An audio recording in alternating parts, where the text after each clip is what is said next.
So we go on this balloon ride, and it becomes quickly hell for me. Really, it's really bad. I mean, I think like one of the longest hours of my life, I have to say. Never again. Never again.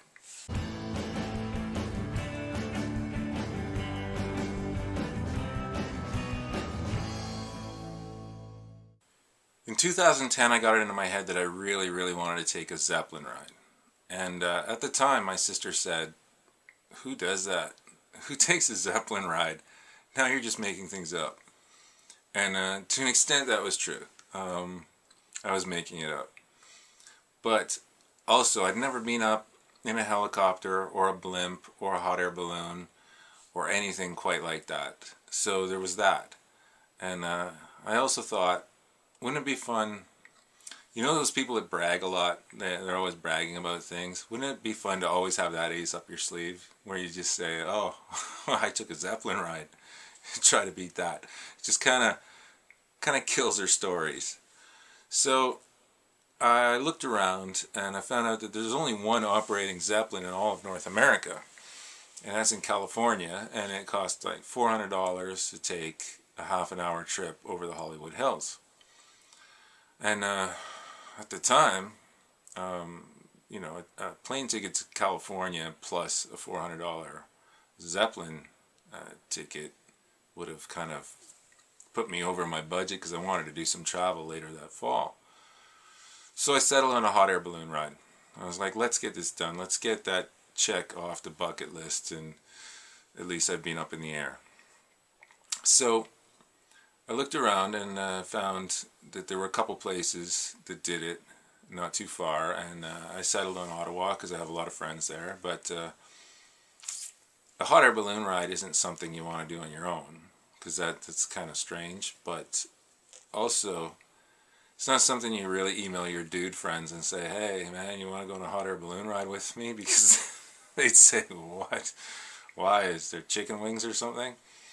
It kind of has a romantic tinge to it on some level. So I emailed my friend Jose and said, "Do you want to go on a hot air balloon ride with me? I'm buying the tickets." And she sent me an email back. It was a little shorter than her usual emails, and it said, "Yes, I'll go on a hot air balloon ride with you." And so the day came around. It turned out to be the hottest day of the year. It was mid-August, and it was sweltering. And we're standing in a field, and we're watching them inflate this hot air balloon that we're going to get on. I got the tickets in my hand, and Jose tells me, "I'm sort of glad we're doing this because I'm deathly afraid of heights. It's my main phobia." And I thought, "Oh God, holy crap! Now I got to keep an eye on you because I don't want you flipping out 400 feet above Ottawa. Like you're scared what's going to happen when we're up in a hot air balloon. I'm not going to know what to do." But the time comes, we get in the basket, and the baskets are kind of divided into compartments, and your compartment is probably about, you share it with the people you're traveling with, it's about 3 feet by 4 feet maximum.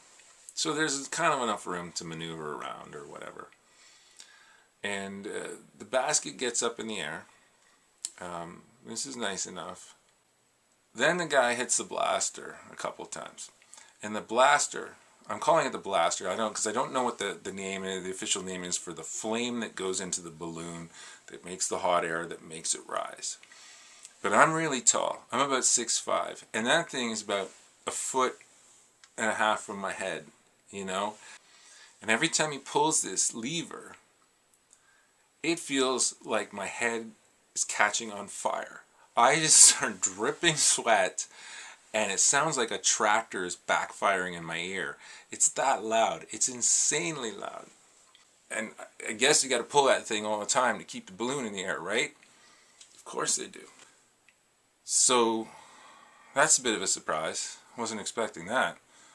And we get up there, and it's beautifully serene. You know, it's perfectly quiet.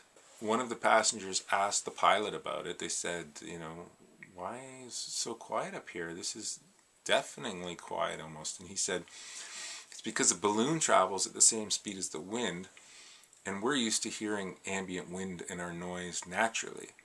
So we hear wind, but we kind of tune it out. But when it's not there, we notice it. And that was really, really interesting. And the only sounds that would emanate from below would be like the occasional barking dog and maybe a car horn here and there. But this blaster thing, about every 4 minutes, pull the thing, just about blow my head off. Goddamn, it almost hurt. It would catch my head back on fire, and I would go deaf in my right ear. Anyway, I have no idea how anybody could think this was romantic. If you're looking for a romantic time, I recommend you probably don't stand in a 3x4 crowded little basket, and especially if you're tall, with a blaster going off. And I don't care if they feed you strawberries and champagne. I don't even know how you're going to sit and eat or drink that thing. You're going to have to like just stand over the edge. And so this went on. The countryside was beautiful. It was probably the longest hour of my life. You know, I wanted to write a review, and I emailed the company and I said, hey, what was the pilot's name again? He said, but I don't remember. And I don't have it on video, so I don't remember. And they said, we can't let you know because that's an aeronautical secret or something. Like, it's some kind of airspace terrorism prevention thing where you can't give out a pilot's name. And I was like, he told us though. Anyway, I did some Google searching and I eventually found the guy and found out that he put a basket down in the Ottawa River in the middle of the fog, and it was either a lawsuit or some kind of problem with his license as a result. But anyway, that doesn't matter. That doesn't matter. He was good. He was a very, very good pilot. And so I didn't know this, but they can't tell where a hot air balloon is going to land exactly. They can kind of tell by the wind direction, but it's not like a hot air balloon can suddenly turn around and start going southwest because it wants to, or the pilot decides I'm going in that direction. It has to go where the wind goes. And it put us down in a neighborhood, a residential neighborhood. It was fine, and the van came to pick us up, and they had champagne. I didn't know it's a tradition when after a hot air balloon ride to pop a cork of champagne. But I grabbed that glass and I went down and I sat on a curb and I probably chain smoked about 3 cigarettes after that ride. And I looked at Jose and I said, you know, are you okay? Is that okay? Like you didn't flip out or anything? And she said, no, that was highly enjoyable. I had a great time. And I was like, oh my God, I had like the worst time. It was one of the longest hours of my life. I mean, I just couldn't. I thought it was like, it went on and on and on. Anyway, if you're thinking of this kind of thing, if you're a guy, if you're a tall guy, bring a little ear protection, maybe a helmet, because that fucking thing is hot. And loud. Not recommended. Not recommended. Would I do it again? Probably not. Maybe. I don't even know if it was the most beautiful place in the world. I don't know. Maybe not. That's all.